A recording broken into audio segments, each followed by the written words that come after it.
Hello and welcome to 2018. As part of our New Year's celebration, I thought it would be good for us to discuss a topic that is in keeping with the season of New Year's resolutions and turning a new leaf. And that topic is, how does change come about? In our social and political life, how do we bring about transformation? It's been about 18 months since President Duterte was swept into power by a wave of public sentiment that was, in essence, searching for change. Change is coming. That was his whole mantra during the campaign of 2016, right? And come to think of it, wasn't that the mantra that President Noy Aquino used as well in 2010, as well as President Gloria Arroyo at EDSA Dos? And if you even go back even further to 1986, the EDSA 1 People Power Revolution, the mantra before that was sobra na, tama na, palitan na. So change is a recurring theme in our politics. Those who are old enough to remember President Magsaysay and his election back in the 1950s know that one of the reasons why he got elected was because of the Hook Rebellion, and those insurgents were after change as well, for social and political as well as economic rights for the peasants. So what the French say is true, you know. The more things change, the more things stay the same. If we go back 120 years, back to the days of the Katipunan and the Philippine Revolution of 1898, you know, we would probably recognize the same basic aspirations of our people. The people and protagonists and places might change, but the same sort of realities continue. Corruption, political families, and today drugs and criminality, secession, rebellion. All of these things persist in our society. Much of our society, in fact, is still mired in poverty. So how do we affect real change, lasting change? That's going to be the theme of today's episode. And in order to frame the discussion, I'm going to pose three basic arguments or debates regarding the way change comes about. Behind each of these arguments lies two opposing theories of change. Let's begin with the first argument, which has to do with the context of change. Where does change, or where should change begin? Should it be cultural or structural in nature? So, how does change come about? Well, according to this argument, there are three potential layers in society which can be the target of change. The first layer being the organizational level. So at the organizational level, what you're trying to affect are the rules and norms, practices, codes of conduct, the policies, in other words, that govern both individual as well as group behavior, both informal and formal behavior within a department, a division, an entire organization, a firm, or even an entire government. So that's the first layer, organizational. The second layer is constitutional, right? So rewriting the basic fundamental rules which govern the creation of other rules in society. Rules and principles for shaping other institutions, like, for example, the way the Constitution sets the roles of the executive and legislative, you know, the electoral politics, the way we elect our public officials, that sort of thing. And those rules go on to affect the rules of the game, so to speak, in the way that public offices behave. So that's the second layer, and we'll be talking a little bit about these two. But then the final layer is the cultural layer, right? So if the first two are sort of structural, the third is cultural. And at the cultural level, we're trying to affect the norms and behaviors that are the product of history, right? Colonization in our Philippine context, the religious and belief systems that people adhere to, their worldviews, which shape and affect all the layers above them, be it constitutional or organizational. So, where to begin, right? Do you start at the top or at the surface, sort of the organizational layer? President Aquino's Daang Matuwid, or straight path, tried to do that by adopting organizational practices, introducing things such as zero-based budgeting, then followed by performance-based, and then eventually bottom-up budgeting within his government. He created a commission for public corporations, which tried to monitor the performance and set the rules for how public servants should behave when they're appointed to serve in government boards and the like, right? So we saw the limits of doing that, right? Over the course of President Noy Aquino's 6 years in office. And there was a lot of frustration at the end of the day. Many of the reforms kind of stalled or faced bottlenecks, and he wasn't able to accomplish much during that period of time, many people say. So after witnessing the limits of Daang Matuwid, President Duterte and PDP Laban, the party that backed him, led by Senate President Coco Pimentel, is now embarking on a more fundamental sort of intervention in rewriting the 1987 Philippine Constitution. And in it, what they're planning to do is change the form and the structure of the government, making it semi-presidential, semi-parliamentary, as well as federal. And also, we should say, part of the package includes strengthening political parties, making them public institutions that receive public subsidy, making them subject to public accounting and auditing, right? As a result, this coming year, 2018, Congress will be deliberating and possibly voting upon the proposed amendments that the party has put forward or has submitted to Congress. The various amendments of which are discussed in 3 other episodes of this podcast. You can check them out. So this, if you like, is a more fundamental shift because it's going to impact all government organizations, all the way government operates and the way politics operates potentially in the country for however long. So the question is, will all of this bring about true and lasting change? That's the question, and that leads us to the second argument, which is that, all right, so you have those 3 layers, but then do you try and influence systems or do you try and influence people? All right. So the first argument talked about the context of change. Where do you start?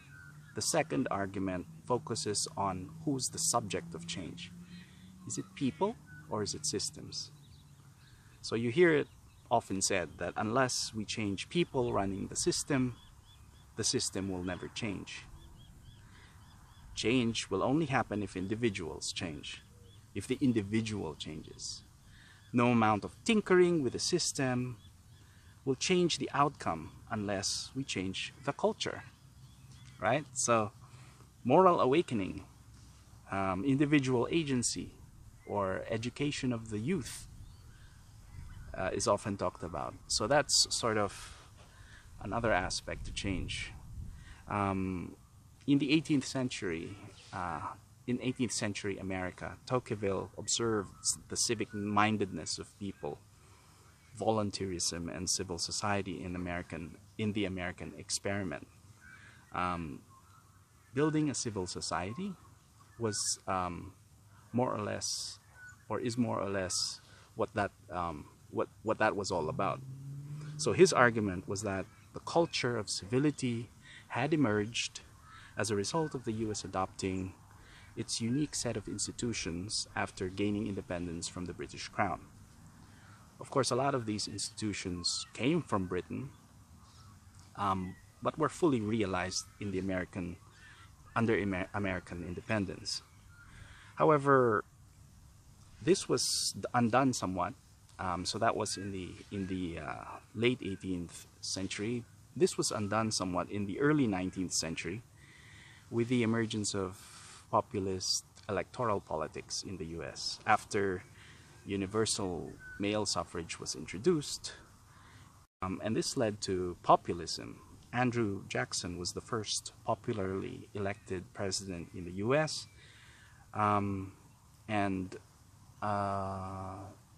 Historians have noted how this led to a sort of the introduction of patronage politics and clientelism. It weakened the state in effect because politicians, in order to mobilize support behind their candidacy, had to promise people favors, positions when they get elected in office. And so this setup persisted until around the late 19th century, in the 1880s, when a broad coalition consisted of mainly the people in the middle class who had no stake in this sort of patronage-based system, pressured Congress, and the tipping point was reached when President Garfield was assassinated by someone who was seeking personal favor to get appointed in an office and was rejected. And this forced Congress to pass new legislation. But it wasn't until, the system had been so ridden with patronage, so much so that it took a very long period of time before the system was rid. So the question is, how do we build social movements in society to pressure political groups in order to pass these changes, right? To reform themselves? Wouldn't it take too long? And wouldn't the middle class still be outnumbered as they are now? And so the question then becomes, how do we get individuals in the bottom rung of our society to change? How do we cultivate political maturity so that people don't sell their votes come election time or become prey to patronage and clientelism, too much populism? How do you undo centuries of breeding, conditioning, and programming? Some would say, well, you just can't. It has to be imposed from above. In other words, you need a strong man or a vanguard party to radically alter the settings, to force people to adopt new customs, norms, and practices over a long period of time. And after that, then they will accept these norms, and then these practices will become embedded in the culture and structure of our society. That's how the Spaniards did it, right? Or the Moors, convert or face the sword. So the new republic of President Marcos, matatag na republika under Gloria Arroyo, daang matuwid, and tapang at malasakit under President Duterte, they all had some shades of this. We'll prosecute you, throw you in jail, repress anything or anyone who doesn't agree with our orthodoxy, doesn't toe the party line, or adhere to the basic tenets of our movement. It's us versus them kind of mentality. You're either with us or you're against us, and nothing in between. Idealistic missionary zeal for the cause. Repent of your original sins, or we'll hang you. Purge the system of evil. Moral rectitude will build a just society. That's their thesis. Only problem is, who determines who's moral enough? Who determines that? Some committee of public order, as in the French Revolution? Maximilian Robespierre's reign of terror, will execute anyone at the slightest hint that they could be heretic, you know? The revolution will just eat its own children then. And so this now leads us to the third set of arguments, that of evolutionary versus revolutionary type change. And this third argument has to do with the pace of change, the pace, how fast or how slow change is. So in relation to what I've just said, some would say if you need a strong man or a vanguard party to impose stuff from above, then yeah, this justifies coups d'etats, military adventurism, overthrowing the government through secession or rebellion, or even an internal coup, declare a revolutionary government, right? So all that's kind of the revolutionary approach versus the evolutionary approach, which is learning the lessons of history, reflecting, making changes as you go along. Don't upend the entire system, make things more gradual. In relation to this argument, there's the issue of political stability or instability, continuity, and succession. They're adjunct issues. Should we go back to year zero, day one, all the time, or should we just sort of, with the present system, make alterations, make modifications? Don't just throw the baby out with the bathwater. Keep what's useful and throw away what's no longer useful. Try to be more practical and pragmatic, in other words. Now, if you think about it, if you consider the question of federalism, which is going to be pursued this coming year by Congress, some would say, well, that's too revolutionary, right? That's too alien, it's too out of this world. We don't have a history of it. But on the other hand, come to think of it, we've sort of been moving gradually towards this over the last several decades. So why do I say that? If you recall, back in the 70s, President Marcos introduced the system of regional development councils as a way to inform and assist the planning agencies of the central government. So he organized these councils back then. These councils were maintained in the '87 Constitution. Local autonomy through the Local Government Act of '91 was introduced. It kind of led to the internal revenue allotments, or the automatic sharing of revenues, internal revenues by the government with provinces and local government units, cities and towns. And you might say that was sort of the beginnings of fiscal federalism in the country, which the current proposal now is to kind of formalize that in the Constitution itself and expand it, and to create to sort of give those regional councils more authority by way of executive and legislative functions in order to raise their own revenues, right? And make them, more accountable to the people through elections, have those regional assemblies. I'll end with this. The philosopher Thomas Kuhn talks about change and how that happens in science. He says, we tend to look at great leaps forward, great discoveries, and great inventions as the way science knowledge sort of moves forward. But in fact, these are all built on minor evolutionary changes and improvements that are made over time. We just sort of don't notice them,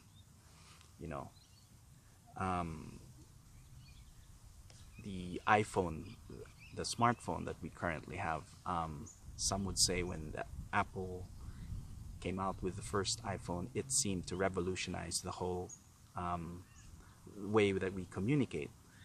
But actually embedded within the technology of the iPhone are 12 different innovations that were already pre-existing at the time, and all Steve Jobs did was integrate all of them into one device.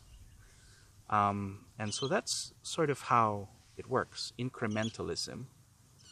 Beneath the surface, we don't really notice it happening, but then after a period of time, there's this great leap forward in our perception, because all of these minor changes just come together and form one big whole.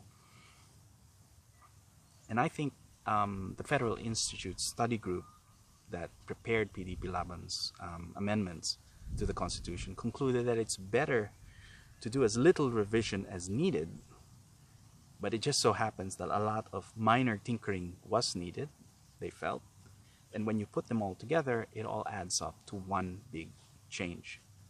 So I guess we'll leave it there for now, but let's continue the conversation online. Send me your comments, suggestions, and feedback on Twitter and Facebook, and by visiting the website. I'd like to thank all of you for following me in the past year as I started this podcast, and to all of you out there, I just want to wish you a happy new year, and here's to a brand new year of political commentary and observations.